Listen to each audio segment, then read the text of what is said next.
Adamastor.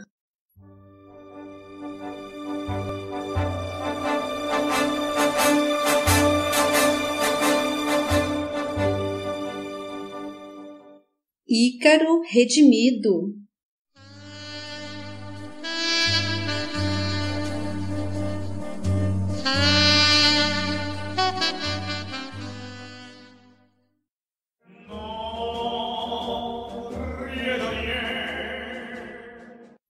Capítulo 33.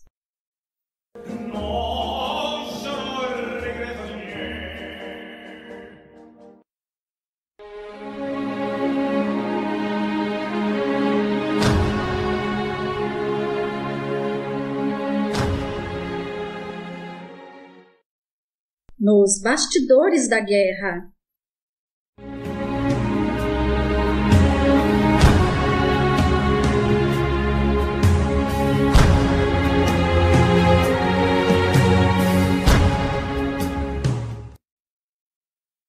Iniciamos prontamente os adestramentos necessários à assistência espiritual na guerra, tendo em vista que Alberto seria promovido a auxiliar da desencarnação, ajudando-me diretamente na tarefa de recolher os espíritos nos campos de batalhas, desde que se adaptasse ao penoso mistério que exige perfeito controle das emoções, diante da visão de corpos estraçalhados e de espíritos impregnados do pavor. Nosso amigo, no entanto, subordinado à imensa boa vontade de servir, submetia-se com entusiasmo aos treinamentos, suplantando em pouco tempo a completa falta de aptidão para o inusitado empreendimento. Nossa colônia reunia grande número de companheiros, dispostos à empreitada, pois habituamo-nos a atender espíritos em pânico, vivenciando intensas agonias de mortes traumáticas e portando corpos desfigurados, tornando-nos especialmente indicados para o serviço assistencial de guerra. Mentores dos planos superiores compareciam frequentemente para nos instruir, reunindo-nos em imensas assembleias durante os poucos dias em que nos preparávamos para a jornada. Traziam-nos os princípios irrevogáveis que deveriam nortear nossa atividade, afirmando-nos peremptoriamente, em iluminadas preleções, que não se precisava mais de louvor à pátria, porém de amor ilimitado à humanidade, sendo indispensável romper os restritos liames que ainda nos prendiam à nação terrena de origem, transformando-nos em verdadeiros filantropos. Não haveria amigos para defender e inimigos para atacar, porém companheiros em desespero para acudir, não nos convindo perder de vista que, em qualquer enfrentamento bélico, todos estão enganados e a ninguém compete dar maior parcela de razão.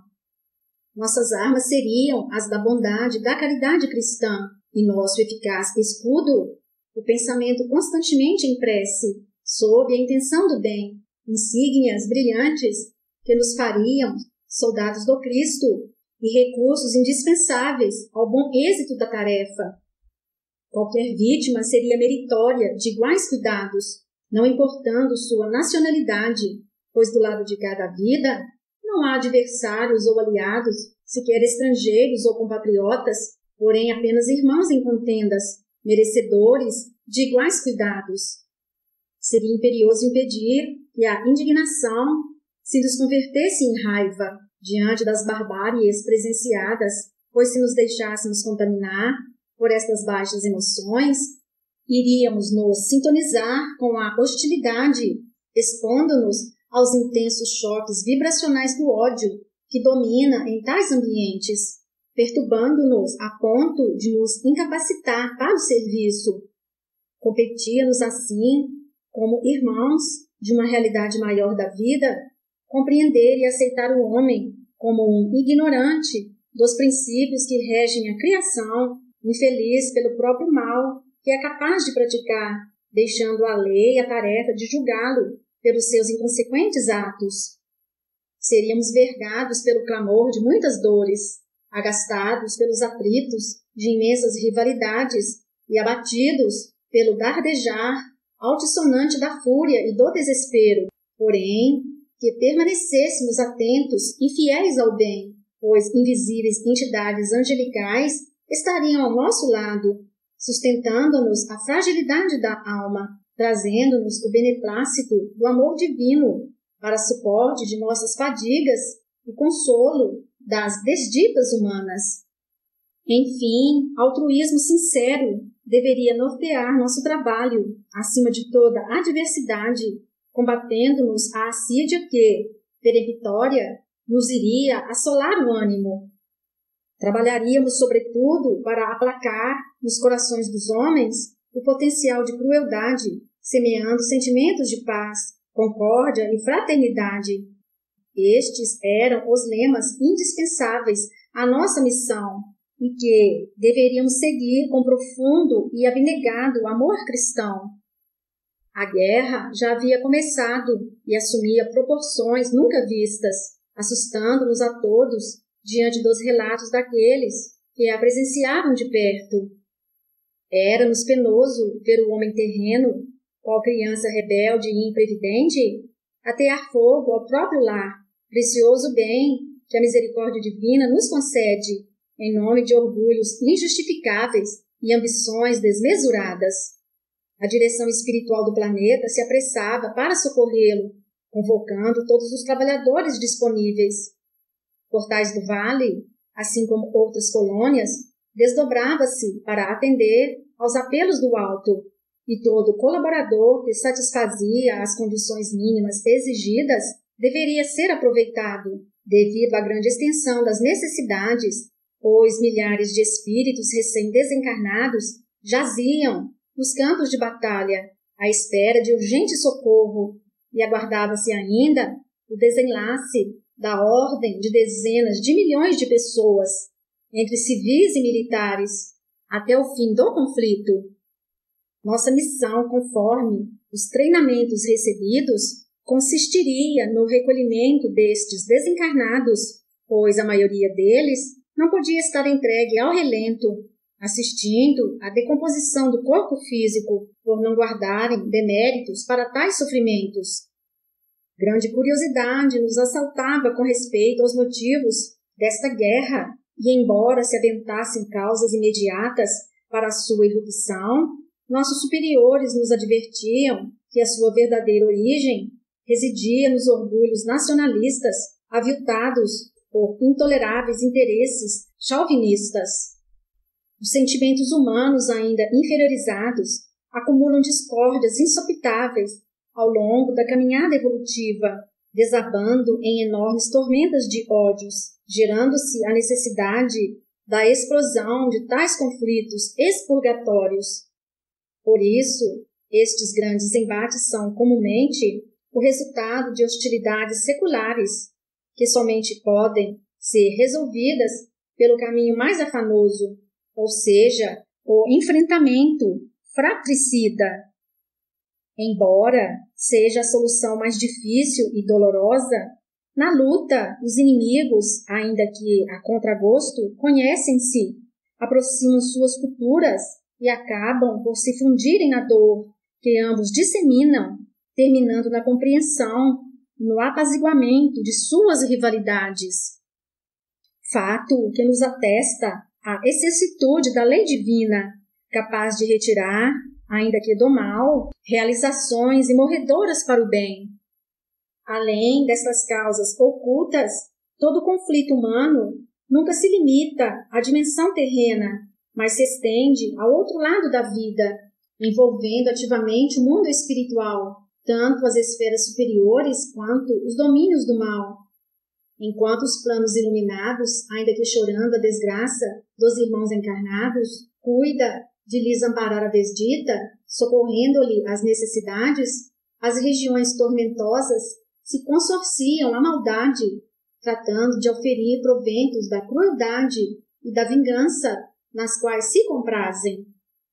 Envolvem-se ativamente no conflito, assumindo partido nas disputas humanas, como se integrassem nações da dimensão terrena, obedecendo aos mesmos propósitos que movem o homem na carne.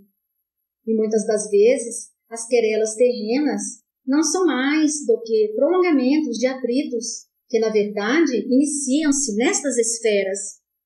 Embora não se possa eximir os encarnados de sua parcela de culpa e de suas equivocadas intenções, a participação das trevas é decisiva em tais embates, seja excitando-os ou servindo-se deles para a execução de nefandos propósitos.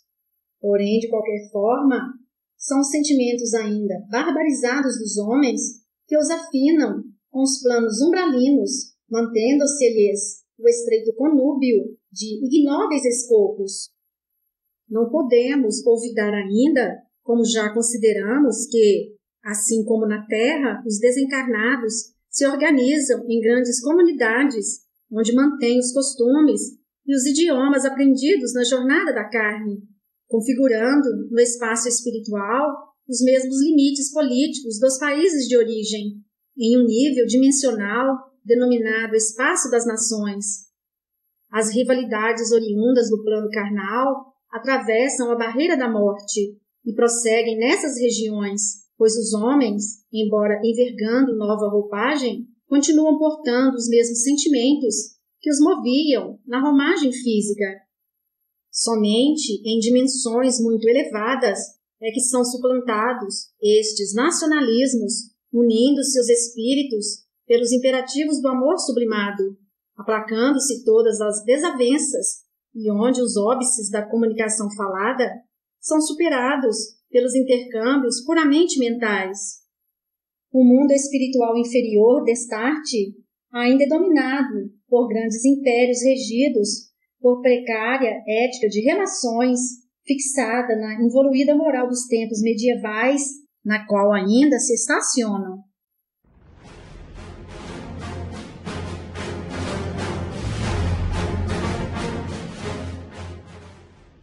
Comandados por poderosas entidades chamadas de dragões, compõem exércitos infernais, ávidos de conquistas e práticas de atrocidades.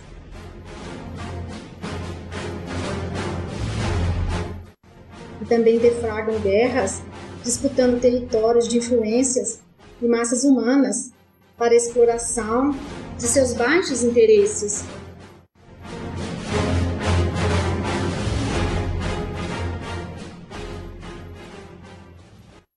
Dirigentes da terra, imprevidentes e gananciosos, pensando agir em nome de suas próprias ambições, na verdade afinados com esses dragões das sombras, respondem às suas ignominiosas sugestões, excitando-se nos instintos aguerridos, fazendo da casa planetária uma arena de lutas sangrentas nos dois planos da vida.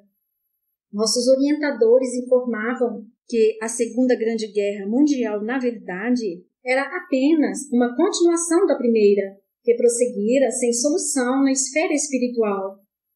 Grande número de espíritos desencarnados no conflito anterior reverberava no além os ódios acumulados, ansiando por revide, acicatando os compatriotas terrenos à vingança.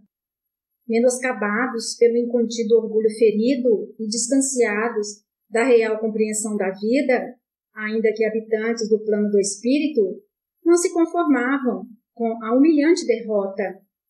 Estimulavam pretensões colonialistas nos companheiros da retaguarda, a fim de satisfazerem seus propósitos de dominação e crescimento desmedido. Assim, germânicos, franceses e ingleses continuavam praticando hostilidades desde o mundo do além, demonstrando-nos que a guerra, na verdade, era motivada pelos inadequados interesses de hegemonia dos povos de ambos os lados da vida, refletindo a natureza inferior e orgulhosa do homem, onde quer que se encontre. Embora se possa ainda imputar nomes responsáveis pela explosão e condução do grande conflito, suas atuações jamais teriam sido possíveis sem a correspondente ganância de seus dirigidos, tanto na dimensão física quanto na espiritual, em perfeita sintonia com seus nefandos propósitos. Desta maneira, dever-se-ia atribuir tamanha hecatombe à própria natureza inferior e rebelde do espírito humano e sua belicosidade, oriunda da instintividade animal que ainda o domina no mundo carnal ou fora dele.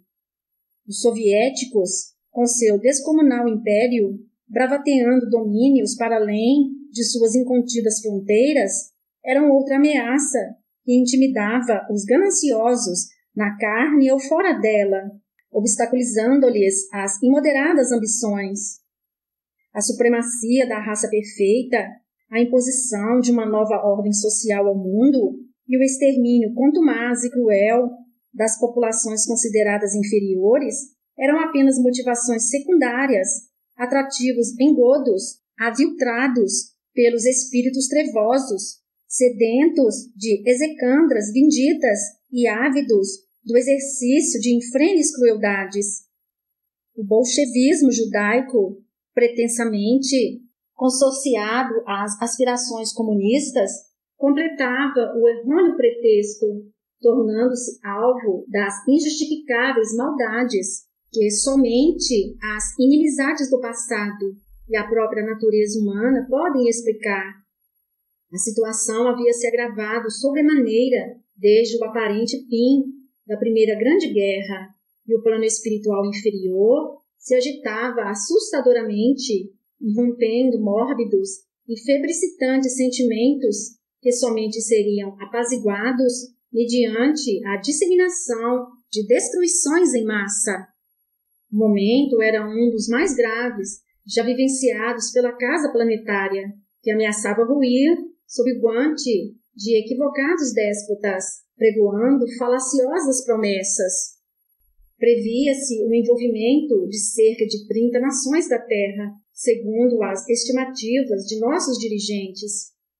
Os mais pessimistas prenunciavam o fim do mundo, porém, estávamos confiantes e esperançosos no seu apaziguamento, pois o plano espiritual superior envidava imensos esforços para minorar ao máximo a grande tragédia. E seguros de que a lei conduz os nossos destinos, sabíamos que não seria permitido ao homem ultrapassar os limites impostos por sua própria maldade. Encarnados e desencarnados, consorciados em interesses comuns e alimentados por inimizades seculares, deflagraram, assim, o conflito, motivado por disputa de supremacia entre os potentados dos dois planos. Por isso a guerra estendeu seus embates para além dos horizontes humanos, ampliando-se a crueldade, alcançada às raias do absurdo. Enquanto os encarnados, armados de todos os modos possíveis, estraçalhavam seus corpos em imensa loucura coletiva, hostes de espíritos barbarizados digladiavam-se também nas regiões trevosas, juntando-se-lhes aos horrendos enfrentamentos, utilizando armamentos semelhantes e ferindo-se mutuamente, como se ainda participassem das mesmas sensações da carne. A Segunda Grande Guerra tornou-se, deste modo, um despautério fratricida de dimensões inimagináveis pelo historiador terreno, fazendo-nos ver que tanto no nível individual quanto no coletivo, continua o homem a disputar entre si qual é o maior, principal causa de todas as suas desditas, uma vez que tais errôneas intenções o levam à destruição do semelhante, espargindo desgraças ao seu derredor e semeando infortúnios em seu destino.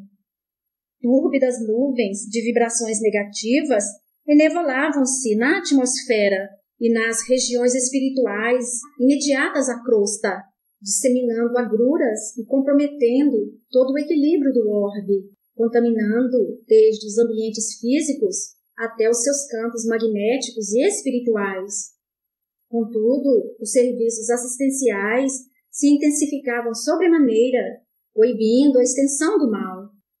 Desde as esferas superiores que comandam a humanidade, providenciavam-se recursos salvacionistas, solvendo as necessidades imediatas de todos os envolvidos em ambas as dimensões, a fim de que a civilização não sofresse graves danos e o planeta pudesse prosseguir cumprindo sua missão no cortejo da evolução.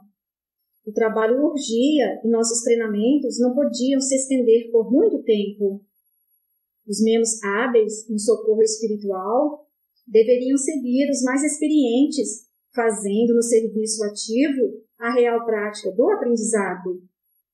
Alberto, apesar da imensa boa vontade, ainda não demonstrava plena capacidade para a tarefa, porém comprometia-me a vigiar o seu desempenho, acompanhando-o de perto e interrompendo sua atuação se a julgasse inadequada a si mesmo ou aos nossos assistidos. Em breve partíamos rumo ao velho mundo, embarcando em um grande hospital itinerante. Alberto consumia-se em imensa curiosidade a respeito dos mecanismos de navegação da inusitada casa voadora.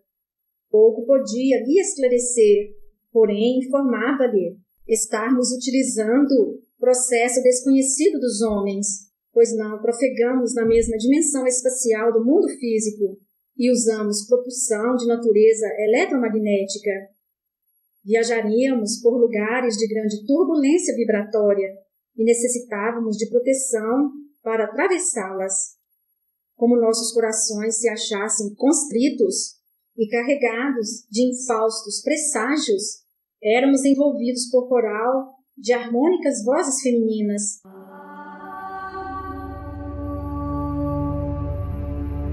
Renovelando melodias sublimes que nos elevavam e nos resguardavam dos imensos choques fluídicos que nos atingiam.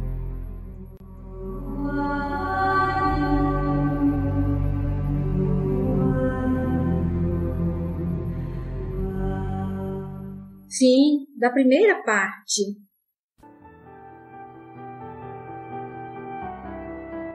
E ele lhes propôs esta parábola, dizendo: Que homem dentre vós, tendo 100 ovelhas e perdendo uma delas, não deixa no deserto as 99 e vai após a perdida, até que venha a achá-la? E achando-a, a põe sobre os seus ombros jubiloso. E chegando a casa, convoca os amigos e vizinhos, dizendo-lhes: Alegrai-vos comigo, porque já achei a minha ovelha perdida. Digo-vos que assim haverá mais alegria no céu por um pecador que se arrepende do que por 99 justos que não necessitam de arrependimento. Lucas 15, versículos de 3 a 7.